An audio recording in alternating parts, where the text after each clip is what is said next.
আসসালামু আলাইকুম প্রিয় শিক্ষার্থীবৃন্দ, আশা করি তোমরা ভালো আছো।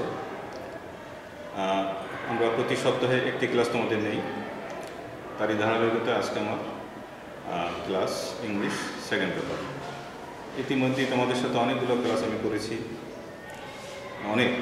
এবং দ্বিতীয় পত্রের উপরেই ক্লাসগুলো বেশি করেছি। এবং আমরা ইতিমধ্যেই জানি যে আমরা পরীক্ষার্থী হতে যাচ্ছি, অর্থাৎ আমরা সবাই পরীক্ষা দিব। টেস্ট পরীক্ষা হয়তো দিতে হবে আর ফাইনাল পরীক্ষা দিব। আমরা 2 মাস সময় বেশি পাবো, এটা আমি পূর্বের ক্লাসেও বলেছি। সেই জ্ঞানটুকু আমাদের থাকতে হবে।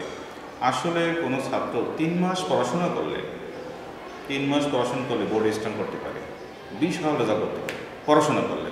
সুতরাং যদি আমাদের 4-5 মাস একটু ক্ষতি হয়ে থাকে, পড়াশোনা একটু আমাদের ঢিলেঢালা ভাব ছিল, কিন্তু আমরা মেকআপ করতে পারবো।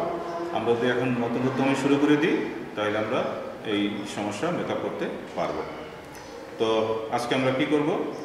ইংলিশ দ্বিতীয় পত্রের রাইট ফর্ম অফ ভার্ব এই নিয়ে আলোচনা করব। ইতিমধ্যে রাইট ফর্মের উপর আমরা 4-5টা ক্লাস করেছি। এই বিষয়টি তোমরা অনেকেই পছন্দ করো, অনেকের জন্য একটু কষ্ট হয়, কিন্তু আমি আলোচনা করার পরে নিশ্চয়ই সহজ লাগবে। যে ক্লাসটি দেখবে এবং মনোযোগ দিয়ে দেখবে, নিশ্চয়ই সে দুর্বল হোক সবল হোক সহজ লাগবে। সুতরাং তোমাদের কী হতে হবে? Careful, you must pay attention to me. দেখো সবাই, আমি এটি কোনো একটা বোর্ড থেকে নিয়েছি। বোর্ডটা উল্লেখ করলাম না, তোমরা একটু খুঁজে নেবে। বোর্ডটা উল্লেখ করলাম না, তোমরা খুঁজে নেবে। এটি খুব দূরের না, খুব কাছাকাছি সময়। এটি নতুন, এটা পূর্বে কখনো বোর্ডে আসেনি।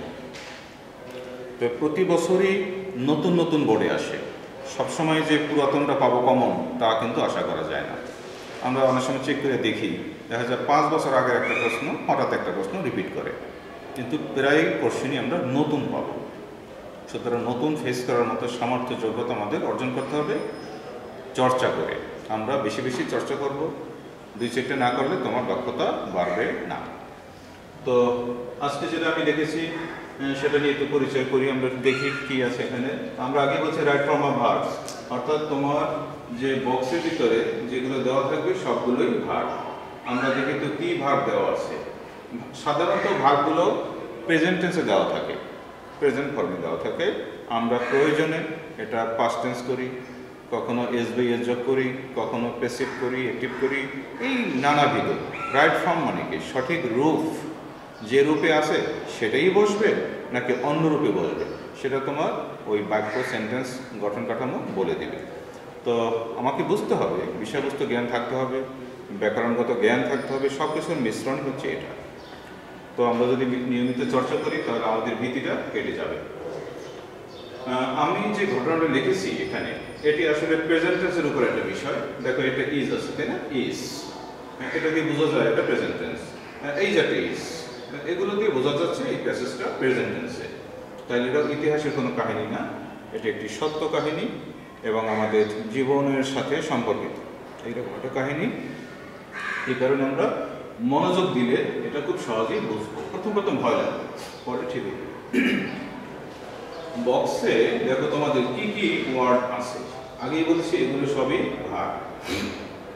অ্যাক্ট, অ্যাক্ট অর্থ কাজ করা, অ্যাক্ট অর্থ কাজ করা, এটা ভার্ব। এর নাম কি? অ্যাকশন, তাই না? ড্যামেজ, ড্যামেজ নষ্ট করা, বিনষ্ট করা, ভার্ব। ব্রিড, এটা নতুন শব্দ। ব্রিড এখানে সৃষ্টি করা অর্থে, ক্রিয়েট। ব্রিডটা এখানে সৃষ্টি করা এই অর্থে। রাইজ, রাইজ ওঠা, সূর্য ওঠা, কোনো একটা স্তর থেকে অন্য স্তরে ওঠা, এটা রাইজ, এটা ভার্ব প্রেজেন্ট ফর্মে আছে। রেজাল্ট, তুমি যদি বলি পরীক্ষার রেজাল্ট কি, তখন সেই রেজাল্ট হলো ফলাফল। আর এখানকার রেজাল্টটা ভার্ব। আগে বলেছি রাইট ফর্ম অফ ভার্বস, তাহলে রেজাল্ট এখানে ভার্ব আকার আছে। ফল হওয়া, ফলস্বরূপ হওয়া। এই রেজাল্টের সাথে আইএনজি যোগ করা যায়, রেজাল্টিং, এটার সাথে আইএনজি যোগ করা যায়। যখন নাউন তখন আর আইএনজি যোগ করা যায়, সুতরাং ভার্বের সাথে আইএনজি যোগ করা যায়। রেজাল্টিং শব্দ আছে ব্যাকরণ। কনসিডার, বিবেচনা করা, এটা ভার্ব। কনসিডারকে তুমি পাস্ট টেন্স করতে পারো, কনসিডার, এমন করতে পারো, এটাকে তুমি আইএনজি যোগ করতে পারো, কনসিডারিং। ওভারকাম, এটা কাটিওটা, ওভারকাম হলো কাটিওটা, এটা পাস্ট ছিল ওভারকেম। কম্পেয়ার তুলনা করা, এটা প্রেজেন্ট ফর্মে আছে, এটা পাস্ট পার্টিসিপল করলে হয় কম্পেয়ার বা পাস্ট টেন্স করলে কম্পেয়ার। বিল্ড গড়া, নির্মাণ করা, বিল্ড। আমরা বিল্ড শব্দের সাথে অনেক পরিচিত। আমাদের চরিত্র গড়া উচিত, তখন আমরা বিল্ড আপ এই কথাটা বলি। এই শব্দের একটি নতুন ইনডেভার। ইনডেভার অর্থ হলো ট্রাই, চেষ্টা করা। তুমি লিখে রাখবা যে ইনডেভার নতুন শব্দ পাইলাম, এটা ভার্ব, এটা সমার্থক শব্দ বা সিনোনিমাস ওয়ার্ড হচ্ছে ট্রাই, চেষ্টা করা। We should try, that is we should Endeavour. এই ভার্বগুলো সবই প্রেজেন্ট ফর্মে আছে। আমরা নতুন ভার্ব সম্ভবত ব্রিড, সৃষ্টি করা, ক্রিয়েট, আর এন্ডেভার ট্রাই। এই দুটো তুমি লিখে রাখতে পারো। আর ওগুলো তো সহজে এক ওভারকাম, তো আমরা প্রায় বাংলা শব্দ হয়ে গেছে যে আমি এটা নিচে ওভারকাম করতে পারবো, এটা বাংলা শব্দ হয়ে গেছে। কাটিয়ে ওঠা, overcome, past tense of ওভারকেম। Damage, breed, compare সবই বুঝলাম। আমরা এখন প্যাসেজ পরিচিতি, আমরা প্যাসেজটা পড়ব। উত্তর বড় কথা না, এই প্যাসেজের কাহিনীটা আমাদের শুনতে জেনে কি আছে। আমাদের বিষয়টা হচ্ছে সেলফ কন্ট্রোল, আত্মনিয়ন্ত্রণ, সেলফ কন্ট্রোল। আমরা কিন্তু রমজানের সময় সংযম করি, তাই না? অনেক কিছু নিয়ন্ত্রণ করি। চোখের সামনে ভালো ভালো খাবার খাই না, নিয়ন্ত্রণ করি। গোপনেও খাই না। গোপনে খাই না কেন? আল্লাহ দেখবেন, এই বিশ্বাস আছে। এই বিশ্বাস আছে বলে আমরা গোপনেও খাই না। তাহলে আল্লাহ দেখবেন, তো আল্লাহ সবই দেখেন। রোজা কার জন্য রাখি, নামাজ কার জন্য, সব আল্লাহর উদ্দেশ্যে। এগুলো আমরা বুঝি, তাই আমরা গোপনে গোপনেও করি না। নামাজ ইচ্ছে করে আমরা ভুল করি না, তাহলে নামাজ কাটা যাবে। সুতরাং আমাদের এই ফেথ আছে বলে আমরা নামাজ পড়ি। তো আমাদের আত্মনিয়ন্ত্রণ করতে হবে। একটু উদাহরণ দিলাম রমজানের আত্মনিয়ন্ত্রণ। আরও অনেক আত্মনিয়ন্ত্রণ আছে। তোমাকে একজন গালি দিল, তুমি তার প্রত্যুত্তর দিলে না, চুপ করে তাকে বুঝাই দিলা। তুমি যদি তার চেয়ে দ্বিগুণ ভাষায় দাও। কিন্তু অনেক মানুষ আছে যা শোনে তার 3 গুণ রিপ্লাই করে। সুতরাং তাকে না বলাই ভালো আছে কিন্তু। এবং ওই ভয়ে মানুষ তাকে বেশি কিছু বলে না, তাকে ভয় পেয়েই চলে। কিন্তু আমি তাকে ভয় পেয়েই চলবো, এটা তো জীবন হতে পারে। তো এই আমাদের আত্মনিয়ন্ত্রণ করতে হবে অনেক বিষয়ে। এটা একটু উদাহরণ, সেলফ কন্ট্রোলটা এরকম নিয়ন্ত্রণ করতে হয়। এবং এটি একটি বড় গুণ মানুষের। এবং এই গুণটা যদি থাকে যে সে সহজে রাগ করে না, তাকে কেউ কিছু গালিগালাজ করলে চুপ থাকে বা হেসে উড়িয়ে দেয়, তখন না তাকে বলতেও চায় না, লাস্টে এই লোকের বেশি গালি খায় না। এবং এই গুণ যার আছে তার আরও অনেক গুণ আছে।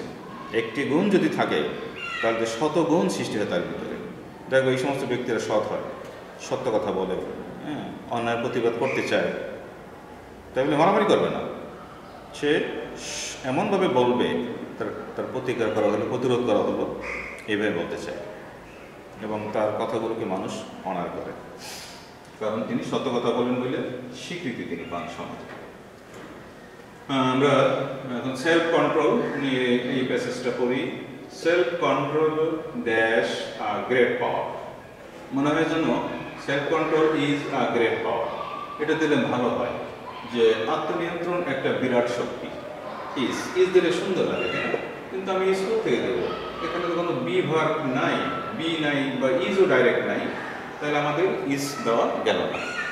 তো ইজ না দেই, ইজের সাথে আর একটা ওয়ার্ড ঢুকাইয়ে দিই, তখন দুইটা কিন্তু হইতে পারে, সেটা পরে আমরা দেব। তো এখন ইজ দিলে হইতো, কিন্তু ইজ সরাসরি দিতে পারতেছি না, কিন্তু আমি অন্য একটা ওয়ার্ড করবো। ইজ দিলে হয় কি জানো, এটা অ্যাক্টিভ ভয়েস হয়ে যায়, অ্যাক্টিভ। কিন্তু আমি যদি আর একটা ওয়ার্ড দিই ইজের সাথে 3 ধরনের ওয়ার্ড বসে। ইজের সাথে আইএনজি একটা ভার্ব বসে, একটা অ্যাডজেক্টিভ বসে, আর একটা ভার্বের পাস্ট পার্টিসিপল বসে। 3টে রূপে বসতে পারবে ইজের সাথে। এই বিকল্প থেকে একটা নিতে হবে। যেহেতু আমরা বক্সে ভার্ব আছে, তাহলে আমরা একটা পাস্ট পার্টিসিপল নিতে পারি। এবং এখানে আইএনজি কোনো কাজ করবে না, অর্থ হবে না, অর্থ দাঁড়াবে না। এই বাক্যটা আসলে প্যাসিভ। আমরা পরবর্তীতে উত্তরে বলবো। তো তোর মনে রাখো, এখানে 2টো ওয়ার্ড বসবে, শুধু ইজ বসবে না, এর সাথে আরেকটা ওয়ার্ড নিব। ইট সাবজেক্ট, সাবজেক্টের পরে ভার্ব বসবে। ভার্ব তো বসবেই, কারণ বক্সে তো সবই ভার্ব। এখন কোন ভার্ব নেওয়া, সব ভার্ব তো হবে। তুমি একটা সব বসেই দেখো যে হ্যাঁ, তুমি বুঝতে পারলে পুরো সেন্টেন্সটা বারবার করতে হবে। 2 সেন্টেন্স 3 করে 4 করো, তখন তুমি একবার বসেই দেখো কোনটা ভালো লাগে। সব ভার্বগুলো একবার বসাও, আর যেটা ইউজ করা হয়ে যায় ওটা কেটে দেবে। এইভাবে কৌশল করে তুমি কিছুটা পারতে পারো, যারা একটু বুদ্ধিমান।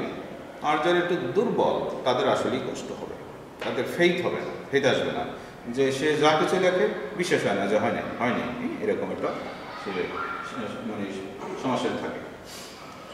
It dash all other versus, এটা মানে সেলফ কন্ট্রোল, অন্যান্য গুণাবলী সৃষ্টি করে। একটা গুণ যার আছে তার শতগুণ হয়ে যায় অটোমেটিক। একটা লোক যদি বলো যে সৎ, তাহলে এই কথার অর্থ কি? একটা অর্থ সে নামাজও পড়ে, সে ঘুষও খায় না, তাহলে অনেক কিছু, তার আচরণ ভালো, 10টা গুণ একসঙ্গে থাকে। এটা হলো স্বাভাবিক নিয়ম। চুরিও করবো, ঘুষও খাইব, নামাজও পড়বো, রোজাও রইব না, এত মিক্স গুণ হলে তো সে গুণী ব্যক্তি না। তো এটা সৃষ্টি করে অল আদার ভার্সেস, আরও যত গুণ আছে এগুলো সৃষ্টি করে এই সেলফ কন্ট্রোল। ম্যান, মানুষ, জেনারেলি সাধারণত কাজ করে on impulses and strong desires. Impulses মানে প্রেরণা বা প্রেরণা, অনুপ্রেরণা, আবেগতাড়িত হয়ে, এটা নাউন। আর স্ট্রং ডিজায়ার্স প্রচন্ড আবেগ বা প্রচন্ড ইচ্ছা। ইম্পালসেস নাউন, ডিজায়ার্স নাউন, আর স্ট্রংটা অ্যাডজেক্টিভ। ওয়ান প্রিপোজিশন কোথায় বসে? নাউনের পূর্বে। ইম্পালসেস অ্যান্ড স্ট্রং ডিজায়ার্স অর্থাৎ প্রেরণা অথবা প্রচন্ড ইচ্ছার উপরে ভিত্তি করে মানুষ কাজ করে। তোমার ভিতরে যদি প্রেরণা বা অনুপ্রেরণা থাকে, যা আমি GPA 5 পেতে চাই, কিন্তু এটা তোমার ভিতরে কখন থাকবে? তুমি ওটার প্রায় যোগ্য হয়ে উঠছো তখন থাকবে, তা তুমি GPA 5 পেয়ে যাবে নিশ্চিত অনেকটা। আর যদি তোমার ভিতরে প্রেরণা থাকে যে আমি পাস করতে চাই, আমি শুধু পাস করতে চাই, তাহলে তো পাস করবে, অর্থাৎ তোমার এই তাড়না। আবার যদি তুমি বলো আজকে আমি 10টার সময় স্কুলে যাব, তোমার ভিতরে কাজ করতেছিল, আগের রাতেই কাজ করতেছিল, তো এই যে তোমার ভিতরে যারা ইম্পালসেস তাড়না হয়ে গেল, যাবো, ওই ভিতরে কাজ করতেছে, যতক্ষণ না যাইবা ততক্ষণ যাইতেছিল, কারণ সিদ্ধান্ত নিয়ে নিয়েছে। এর উপরে মানুষ কাজ করে। আর ভিতরে ইম্পালসটা ভিতরে থাকে, স্ট্রং ডিজায়ারটা ভিতরে থাকে, এর উপরে ভিত্তি করে সে কাজ করে। মানুষ সাধারণত কাজ করে on impulses and strong desires. আমরা বুঝতে পারছি এখানে কাজ করে দেব। ভিসাস ডিজায়ার্স, ভিসাস মানে খারাপ, bad. Visas adjective, desires noun. খারাপ স্বভাব, কুপ্রবৃত্তি, ইচ্ছা, খারাপ ইচ্ছা আছে না, একটু হিরোইন খেতে পারতাম, করতে পারতাম। তো যাই হোক, অনেক খারাপ কাজ তো জগতে আছে, ভালো কাজ যেখানে আছে খারাপ কাজ সেখানে বিপরীতে আছে। এই ভিসাস ডিজায়ার্স, কুপ্রবৃত্তি ড্যাশ কি করে? নষ্ট করে দেয়। কুপ্রবৃত্তি নষ্ট করে দেয়। একবার যদি খারাপের ভিতরে ঢোকে যায়, সে কিন্তু ভালো আচরণ করা তার জন্য কঠিন হয়ে যায়। আমরা অনেক ছাত্রকে দেখি সব সময় তার আচরণ খারাপ, সে খারাপ আচরণ না করলে তার ভালোই লাগে না। আবার কিছু কিছু ভদ্র ছেলেও আছে। আসলে আমাদের আচরণ যে ভালো হওয়া দরকার, এই গুণটাই আমাদের অনেকের নাই। আমরা মনে করছি উদ্ধত আচরণ দিয়ে পৃথিবী জয় করব, এটা হতে পারে না। তোমাকে ভালো আচরণ প্রদর্শন করতেই হবে, এছাড়া তুমি আগাতে পারবে না জীবনে। যারা এগুলো করেছো তারা পৌঁছে গিয়েছে। মেন ভিসাস ডিজায়ার্স নষ্ট করে the purity of heart and mind, মন এবং হৃদয়ের পবিত্রতা নষ্ট করে দেয়। তুমি মন যে পবিত্র রাখবা, তোমার যদি কুপ্রবৃত্তি থাকে আর পবিত্র থাকতে পারলা না, এটাই স্বাভাবিক। তোমার মনের ভিতরে সবসময় ইচ্ছা, খারাপ ইচ্ছা, খালি নকল করবা কেমনি, মিথ্যে কথা বলবা কেমনি। দেখা যায় 50টা মিথ্যা না বলে তার শান্তি নেই, শুধু মিথ্যা। এক মিথ্যা ডাকতে 15টা মিথ্যা বলবো। বিপদ আপদে মানুষের বলতে হয় একটা, তাই বলে সারাদিন মিথ্যের উপরে থাকতেই থাকো, এটা কেমন হবে? ভিসাস ডিজায়ার্স কি হয়? মন এবং হৃদয়ের পবিত্রতা বা পবিত্রতা বিনষ্ট করে। নিজের ভিতরে আছে, আমি বাংলাকে বললাম, তুমি খুঁজে বের করতে পারবা। এখানে যে ভার্বটা বসবে এটা প্রেজেন্ট ইনডিফিনিট টেন্স, এবং এখানে আরেকটা ভার্ব বসবে, তখন ওই ভার্বটা আর কোনো টেন্স প্রকাশ করবে না, ওটা নন ফাইনিট হয়ে যাবে। নন ফাইনিট মানে অসমবেগী ক্রিয়া, ওটা কোনো টেন্স প্রকাশ করবে না। তখন আমরা ওই ভার্বের সাথে আইএনজি যোগ করব। দেখছেন, একই বাক্যে দুটো ভার্ব বসলে একটা ফাইনিট ভার্ব হয়, একটা নন ফাইনিট ভার্ব হয়। একটু উদাহরণ দিই, আমরা বলি না স্টপ রাইটিং, আমরা কি বলি স্টপ রাইট? নো, স্টপটাই টেন্স, ইম্পারেটিভ সেন্টেন্স, মানে ইউ স্টপ রাইটিং। ইউ আছে পহলা, আমরা দেই না, কিন্তু পরে কিন্তু রাইট হবে না, কি হবে? রাইটিং। নন ফাইনাইট হয়ে গেল, কারণ পরপর দুইটা একই টেন্স হতে পারে না। এখানে আমরা একটা নন ফাইনাইট ভার্ব দেব, এখান থেকে নেব। আমি বাংলাটা বলে দিই। এই বাংলাটা তুমিও বের করতে পারবা, তোমার অনেক সময় নেবে। আর আমি যেহেতু চর্চা করি, আমার সময় নেয় না, তোমার সময় নিবে অনেক, এবং আমার করানোর পরে, বোঝানোর পরে তোমার সময় কম লাগবে, এটাই স্বাভাবিক। তো এখানে বিনষ্ট করে কি করে? মন এবং হৃদয়ের পবিত্রতা, যার ফল হচ্ছে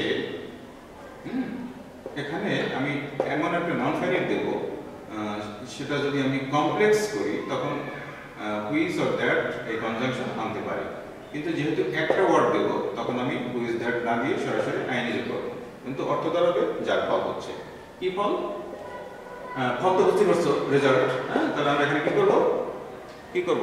আইএনজি যোগ করব। আমি কিন্তু উত্তরটা অনেকটা বলে দিয়েছি, একটু হাতে রাখি, পরে বলে দেব। Degeneration of human nature. Degeneration অর্থ হলো মানব স্বভাবের অধপতন, মানে decline in human qualities, human nature, হ্রাস।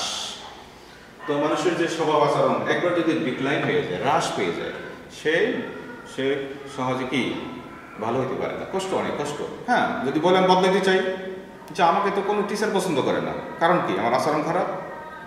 তুমি কি চাও তোমাকে কেউ লাইক করবে না? তা তুমি আচরণ পাল্টাও, শিক্ষকদের সম্মান করা শেখো, বাপ মাকে সম্মান করা শেখো, তুমি ভালো হয়ে গেলে। একসময় আমরা বলবো যে ও আগে খারাপ ছিল, আমি ভালো হয়ে গেছি, কিন্তু অনেক খারাপ, অনেক দিন ধরেই খারাপ এমনও আছে। সে কাউকে অপমান করতে পছন্দ করে, কিন্তু যাকে অপমান করে তার কিছুই আসা যায় না, বরং সে নিজেই অপমানিত হয় যে আমার অপমান কাজে লাগেনি।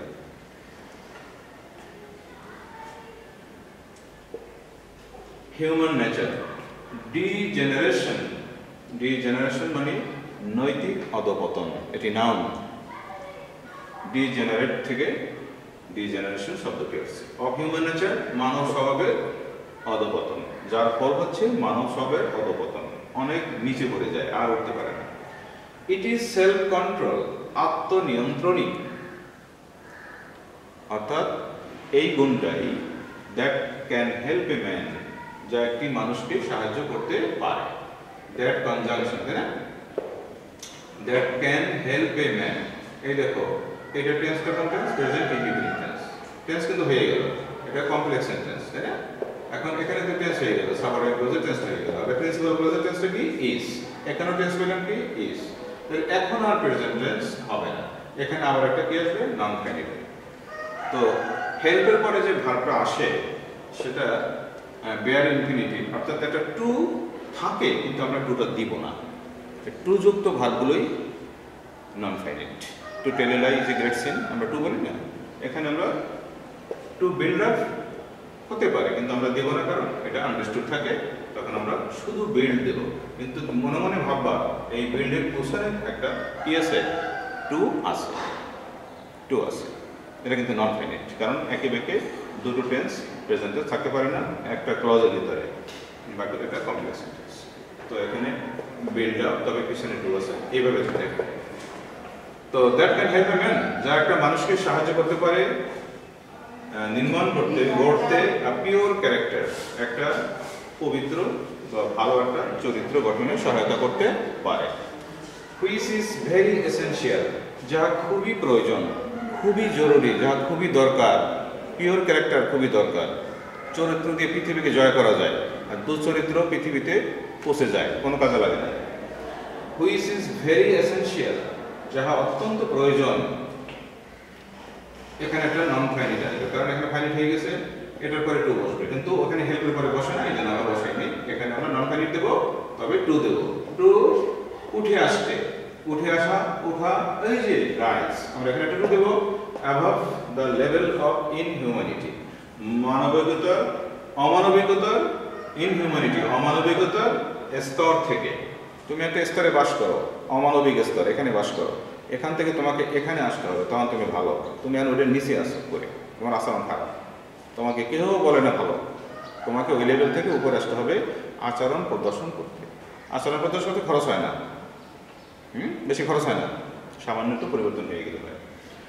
তো আমরা এখানে কি দেবো, which is very essential to rise, কি দেবো, টু রাইজ, এটা নন ফাইনিট সমবিয়োগের ক্রিয়া, এটা হচ্ছে সমবিয়োগ ক্রিয়া।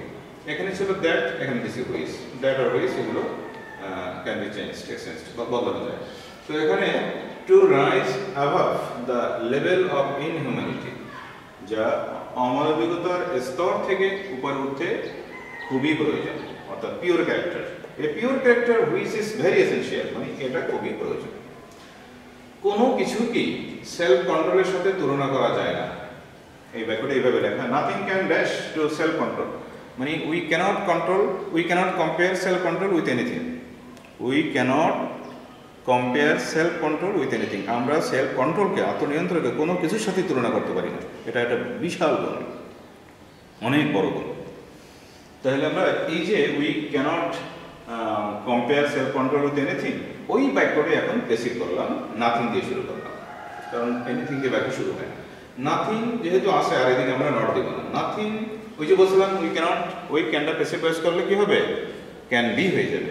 Nothing can be compared, nothing can be compared, কোনো কিছুকেই তুলনা করা যায় না টু সেলফ কন্ট্রোল, আত্মনিয়ন্ত্রণের সাথে।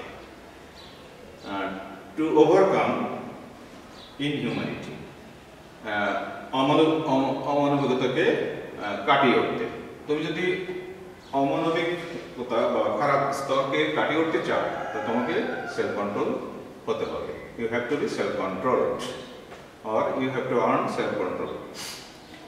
তো nothing can be, আমরা কি দেব, can be compared, কোনো কিছুকে তুলনা করা যায় না to self control, compatible to বসে বিভিন্ন মিলে control, to overcome inhumanity. Overcome মনে হয় আমরা ব্যবহারের মতো করি না, এই যে করলাম, আরগুলো সবই ব্যবহার করছি, আর এইটা ব্যবহার করিনি, এখানে হাতে রাখছি, এখানে ওভারকাম দেবো না, টু ওভারকাম, কাটিয়ে উঠতে, to overcome.